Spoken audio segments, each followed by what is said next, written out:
Picture a quiet Thursday afternoon in South Carolina. Suddenly, a massive bang shakes houses across the state, but when everyone runs outside, there's absolutely nothing there. It's wild because it wasn't just a few people. We're talking doorbell cameras, dogs jumping off couches, and reports flooding in from Colombia all the way to Florence.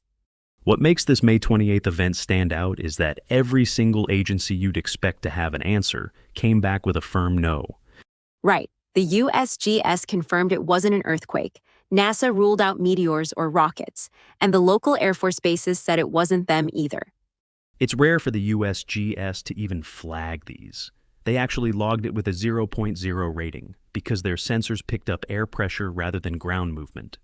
So we have this massive release of energy in broad daylight, felt across multiple counties, and months later, there's still no official name for it. These are often called Skyquakes or Seneca guns, and they've been documented for centuries, but science is still surprisingly quiet on the cause. I was reading about a geophysicist who published a peer-reviewed paper, basically titled, "What is that mysterious booming sound?" And his conclusion was just, we don't know. That's the honest center of this. Most of these turn out to be boring things like quarry blasts or military training, but there's always a small residue that stays unexplained. Well, and you have to consider atmospheric ducting, where a normal sound from miles away gets trapped and reflected back down to the ground with full force.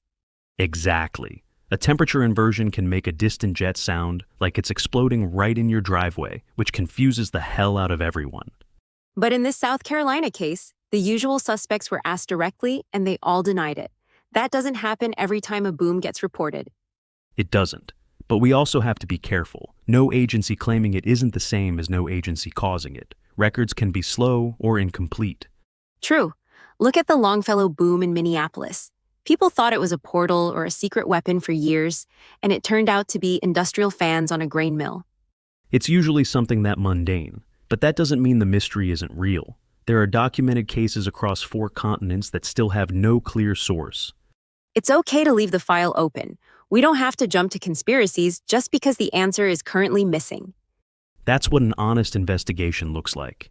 If you've heard one of these yourself, I'd love to know the specifics of what it felt like. Most of our data comes from regular people just writing down what they heard, so those personal accounts are actually really valuable. Before we wrap up, I've been thinking about that NASA denial. If it wasn't a meteor this time, what happens when it actually is a rock? That's a terrifying thought. The real record of impacts is probably a lot closer to home than most people realize. We'll be digging into the actual history of meteor impacts in the next episode. Not the Hollywood version, but the real measurements. See you then. I'm looking forward to it. It's going to be a heavy one.